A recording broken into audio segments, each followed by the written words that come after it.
O medo é comum à grande maioria dos motoristas, e em certa dosagem é até benéfico, pois preservará a cautela do condutor. Porém, torna-se um problema quando o condutor passa a agir de forma insegura e desordenada em função dele. Mantenha-se atento e saiba a hora de procurar ajuda. Avalie sua condição emocional antes de conduzir um veículo. Caso tenha qualquer dúvida, é melhor não dirigir ou então solicitar a ajuda de alguém, pois a mente de um condutor deverá estar totalmente voltada para o ato de dirigir ou pilotar, e não pensando em problemas e suas possíveis soluções. O excesso de confiança leva à falta total de cautela à frente de um veículo, levando a manobras arriscadas, excesso de velocidade e completa imprudência. Ele está na contramão da direção defensiva, pois retira do condutor o bom senso. Dirigir alcoolizado ou drogado, além de ser uma das maiores imprudências, é crime de trânsito, provocando a perda da coordenação e reflexos, visão distorcida, falta de concentração e autocrítica. Evite trafegar nas madrugadas próximo às festas e não pegue carona com condutores embriagados. Se for habilitado, ofereça-se para conduzir o veículo nesses casos. Saiba que a eliminação do álcool ocorre de forma natural. Não adianta ingerir café ou tomar ar. Sempre antes de uma curva, desacelere e entre na curva com uma pequena aceleração para definir o traçado do veículo. Jamais ultrapasse em uma curva, mesmo que a sinalização permita, pois, na verdade, a faixa poderá estar apagada, ausente ou errada. Nos carros com tração dianteira, existe a tendência do veículo perder aderência e ir reto, sair de frente, em direção oposta da curva, o chamado subestessamento.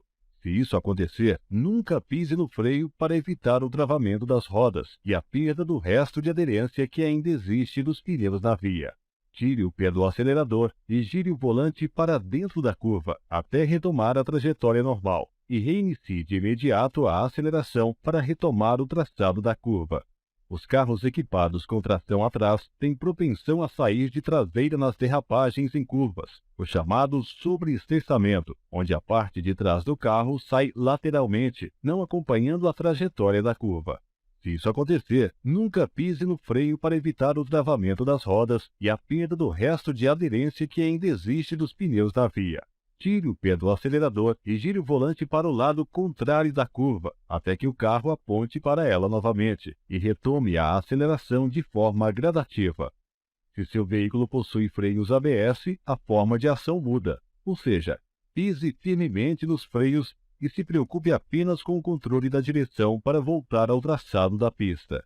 Distância e tempo de percepção é a distância percorrida e o tempo gasto do momento que ocorre o problema à frente até a percepção do fato pelo condutor. Lembre-se que a distância percorrida é diretamente proporcional à velocidade, ou seja, quanto maior a velocidade, menor será o tempo que você terá para se livrar do acidente. Este tempo perdido será menor ou maior conforme o grau de atenção do condutor no ambiente de trânsito. Algumas atividades executadas durante a condução de um veículo podem retardar em muito o momento da percepção. É bastante comum um acidente ocorrer sem que o condutor tenha se dado por conta do perigo. Para exemplificar melhor, imagine um veículo a uma velocidade de 110 km por hora e seu condutor resolve discar um número em seu celular, o que leva em média 5 segundos. Nesse intervalo de tempo, ele percorre nada menos que 150 metros, espaço e tempo suficiente para ocorrer uma situação de perigo que não seja percebida pelo condutor, o que fatalmente levará a um acidente. Já a distância e tempo de reação é a distância percorrida e o tempo gasto do momento que ocorre a percepção do problema até o momento que o condutor age para evitar seu envolvimento no acidente, pisar no freio, reduzir a marcha, escolher o ponto de fuga, etc. O tempo de reação pode variar de condutor para condutor, estando na média de 1,5 segundos. Importante salientar que condutores embriagados, sonolentos e cansados por estarem muitas horas à frente do volante podem ter seu tempo de reação estendido para mais de 3 segundos. A distância e tempo de frenagem é a distância percorrida e o tempo gasto do momento que o condutor aciona os freios até o momento da parada total do veículo. Como já sabemos, a distância percorrida será maior quanto maior for a velocidade do veículo. Porém, outros fatores influenciam nesse caso, sendo o estado de conservação dos pneus, o tipo de cobertura da via, asfalto, terra, etc., as condições atmosféricas e a carga do veículo. O somatório destas distâncias e tempos denomina-se distância e tempo de parada. A distância adequada é calculada em segundos e não em metros. Para tal, quando o veículo à sua frente passar por um ponto de referência, comece a contar pausadamente: 1001, 1002, 1003. Se você atingir o mesmo ponto antes do 1003, é porque você está muito próximo, devendo reduzir sua velocidade para aumentar a distância de segurança do veículo da frente. O tempo de parada constante da tabela é para o veículo a uma velocidade média de 80 km por hora e no asfalto. Outro tipo de cobertura da via poderá alterar esses valores, tal como cascalho ou pedra, bem como o estado dos pneus podem influenciar o tempo e a distância de parada do veículo. Em uma frenagem normal, o condutor terá tempo de usar freio motor com redução de marcha e se preocupar com o ponto certo de pressionamento do pedal do freio para não travar as rodas. Já em situação de emergência, a ação tem que ser imediata. O condutor precisa dar uma pancada forte no freio e, simultaneamente, apertar a embreagem. Uma pancada seca equivale a 25 kg pressionando o pedal, quando infelizmente a probabilidade de se perder o controle da direção é grande. Porém, não existe alternativa, conforme entrevista Web Motors com o consultor César Augusto Hernani, piloto de testes da Pirelli. Já para os veículos com freio ABS, é preciso pressionar com toda a força no pedal do freio sem soltar, aproveitando a vantagem de poder movimentar o volante para desviar do obstáculo que se aproxima, sem se preocupar com o travamento das rodas. Uma preocupação que você deve ter ao se deslocar nos grandes centros urbanos é a segurança contra assaltos, roubos e sequestros. Para tal, evite deixar objetos sobre bancos e painéis. Evite locais desconhecidos. Desacelere ao avistar um semáforo vermelho para não ter que parar no mesmo. Não cole no veículo da frente. Mantenha a vigilância nos espelhos. Ande com os vidros fechados e as portas trancadas. Veja na ilustração a posição de segurança adequada para você, caso exista a necessidade de parar em um semáforo à noite. Ao trafegar à noite por rodovias, deve-se ficar atento aos assaltos. Quando precisar parar, faça em lugar seguro, como em postos de gasolina ou policiais. É comum o assaltante arremessar pedras de viadutos ou passarelas, ou mesmo pedras e tábuas com objetos pontiagudos colocados na pista. Se algum objeto atingir seu para-brisa ou um pneu estourar repentinamente nessas condições, não pare o carro, poderá ser uma armadilha preparada por assaltantes. Continue rodando em baixa velocidade por alguns quilômetros até encontrar um lugar seguro para parar. Diversas situações colaboram com o acidente. Estas situações devem ser conhecidas pelo condutor para que ele possa identificá-las e tentar anulá-las de alguma forma, sendo elas: o deslocamento da massa de ar. Ao cruzar com veículos de grande porte, reduza a velocidade e firme o volante, pois a massa de ar que será deslocada por esse veículo provavelmente desestabilizará o seu veículo. A perda do baricentro do veículo. Veículos de grande porte, principalmente os que transportam carga de altura elevada, tendem a perder o ponto de equilíbrio nas curvas e, por consequência, o controle da direção. Reduz a velocidade nos pontos de perigo, curvas e declives. A aquaplanagem ou hidroplanagem. A aquaplanagem é o resultado da alta velocidade e do acúmulo de água na pista, o que provoca a perda do controle dos pneus com a pista e a perda do controle do veículo. Não trave as rodas com os freios. Procure controlar o veículo sem movimentos bruscos e reduza a marcha. A transferência de massa. Acelerações e freadas bruscas sobrecarregam os eixos e pneus traseiros ou dianteiros, o que poderá provocar defeitos mecânicos e um possível acidente. Enchentes e enxurradas. A cada dia que passa, se torna uma rotina na vida dos condutores das grandes e médias cidades a convivência com enchentes e enxurradas. O acúmulo de lixo no sistema pluvial impede o escoamento da água das chuvas, as quais sobem rapidamente. Espere no máximo até o nível da água atingir o batente inferior da porta, e então abandone o veículo. Ao deixar o carro, tome cuidado ao caminhar para não cair em uma boca de lobo, bueiro ou galeria pluvial aberta pela pressão da água. Procure abrigo em lugar alto e seguro. Com a água acima das rodas, o carro começa a flutuar na água e fica sem controle. Em condição alguma, espere a água alcançar as janelas, pois nessa situação as portas ficariam bloqueadas e você não conseguiria vencer a correnteza, tornando seu resgate muito mais difícil. O excesso de velocidade. O excesso de velocidade é um dos principais fatores para a ocorrência de um acidente, contribuindo para o aumento da distância de frenagem, a redução do campo de visão do condutor, impedindo a leitura do ambiente, dificultar a percepção de distância dos pedestres referente aos veículos, prejudica a estabilidade do veículo. Você sabe qual é o real ganho de tempo com o aumento da velocidade? O ganho real de tempo é desprezível. Já a possibilidade de um acidente aumenta exponencialmente. Por exemplo, no percurso de 100 km, se aumentarmos a velocidade de 110 km por hora para 120 km por hora, o tempo economizado seria de 4 minutos. Já a estabilidade, a capacidade de reação do motorista, entre outras coisas, estariam seriamente comprometidas. Incêndios na via e existência de fumaça. Fumaça na pista é fator de risco, pois prejudica a visibilidade e pode esconder labaredas, quando muito densa. Ao atravessar um ponto com fumaça, mantenha a velocidade constante, não pare, ligue os faróis, não ultrapasse e mantenha os vidros fechados. Declives acentuados, serras e precipício. São pontos de extremo perigo. Evite ao máximo as ultrapassagens, aumente a distância de segmento e mantenha a velocidade compatível com a segurança. Antes de entrar em uma região de declives, serras e precipícios, teste os freios realizando algumas frenagens. Conflitos pessoais no trânsito. O comportamento agressivo no trânsito é um problema que vem se acentuando cada dia mais. Como em todos os outros conflitos, no de trânsito não há vencedor. Todos são perdedores, pois a agressão não leva ao entendimento, apenas agrava o problema. Em caso de colisões, principalmente nas urbanas, onde ocorrem basicamente danos materiais, aguarde dentro de seu carro a reação do outro condutor. Se você perceber que poderá ocorrer agressão física, tranque as portas, feche os vidros e tente dialogar e acalmar o agressor. Não revide nenhuma reação violenta.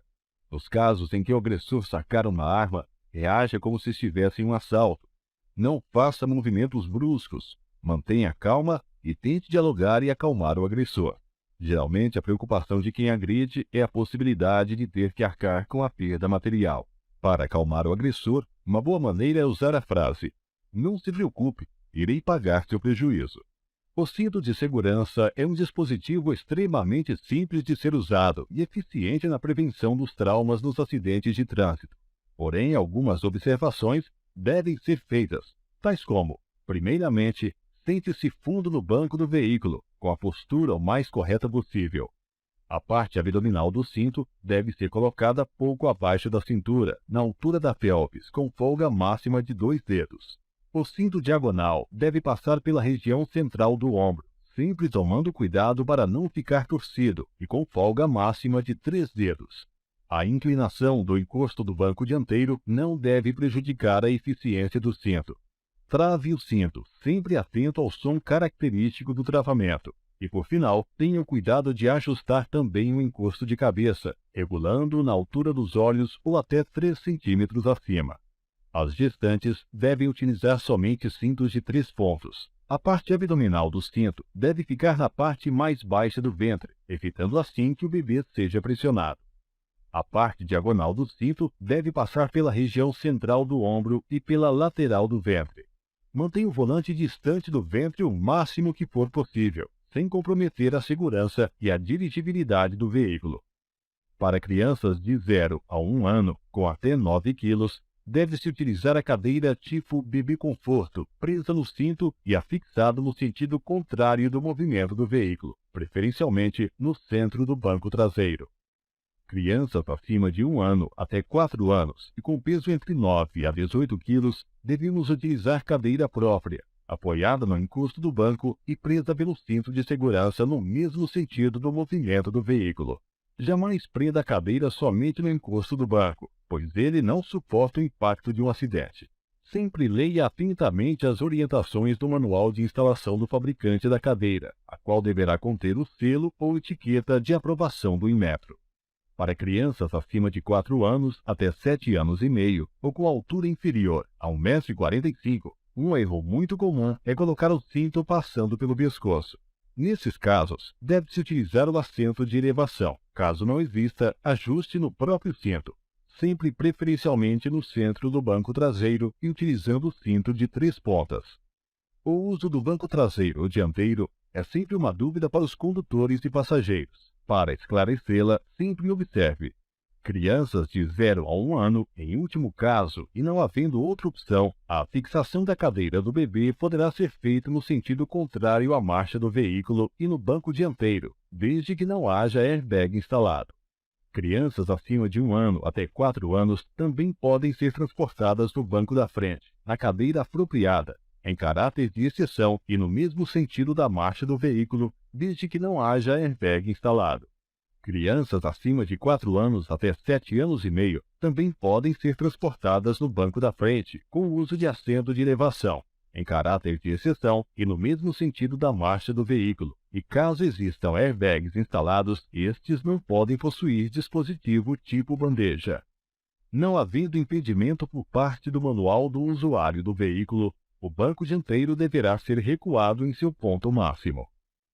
Crianças acima de 7 anos e meio e altura superior a 1,45 m devem ser transportadas preferencialmente na posição central do banco traseiro, com a utilização do cinto de 3 pontas, sempre com cuidado para que o cinto não fique sobre o pescoço ao invés de estar sobre o ombro. Excepcionalmente, podem ser transportadas no banco dianteiro.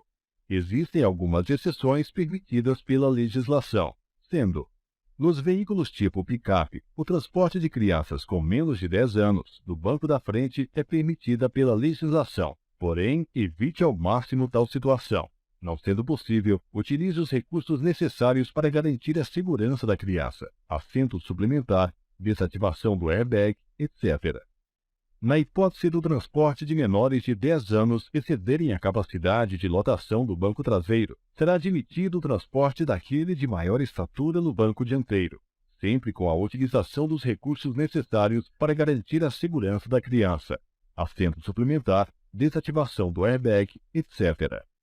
Infelizmente, é uma crença entre os condutores e passageiros de veículos que nos bancos traseiros existe maior segurança, e por tal motivo não há necessidade de se utilizar o cinto de segurança, o que não é verdade.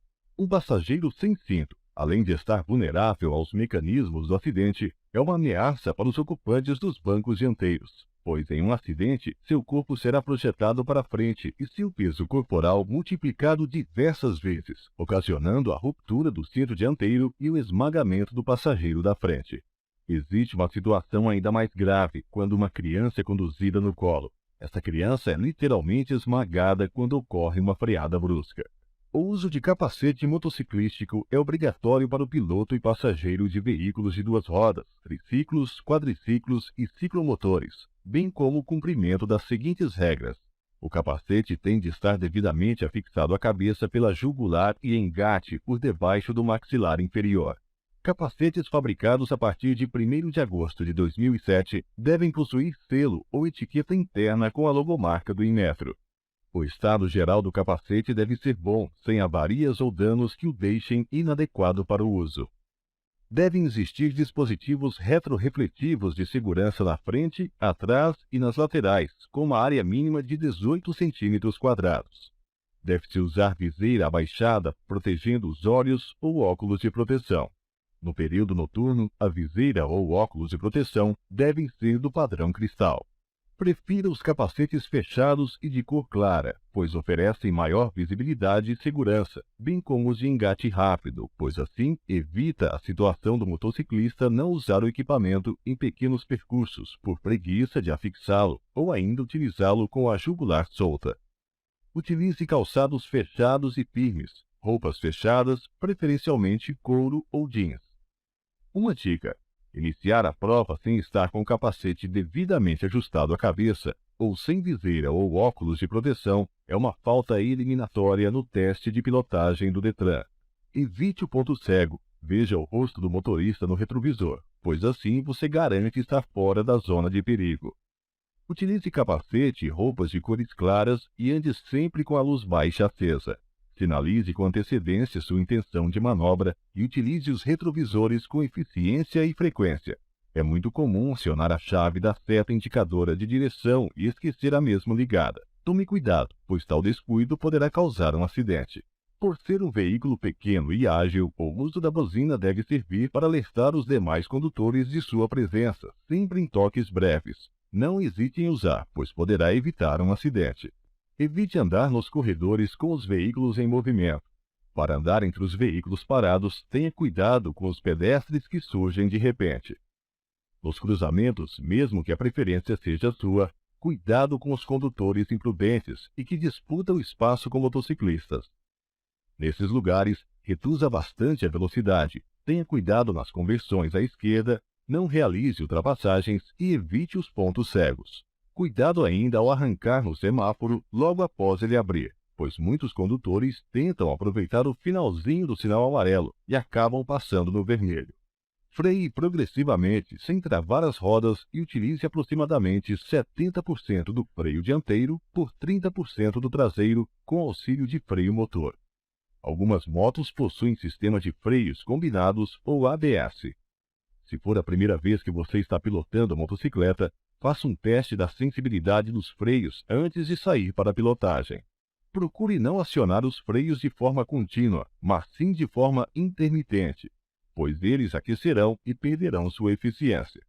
Nunca use os freios ao cair em um buraco. Utilize antes para reduzir a velocidade e libere os freios, deixando assim a suspensão aliviada para absorver o impacto. A parte pintada da via, sinalização horizontal, é extremamente escorregadia, principalmente quando molhada. Em pisos molhados e escorregadios, a possibilidade de travamento das rodas é maior, devido à perda do atrito. Ao ultrapassar ou passar por um veículo de grande porte, o motociclista deverá manter uma distância de segurança adequada, pois o turbilhão de ar deslocado poderá desestabilizar sua motocicleta.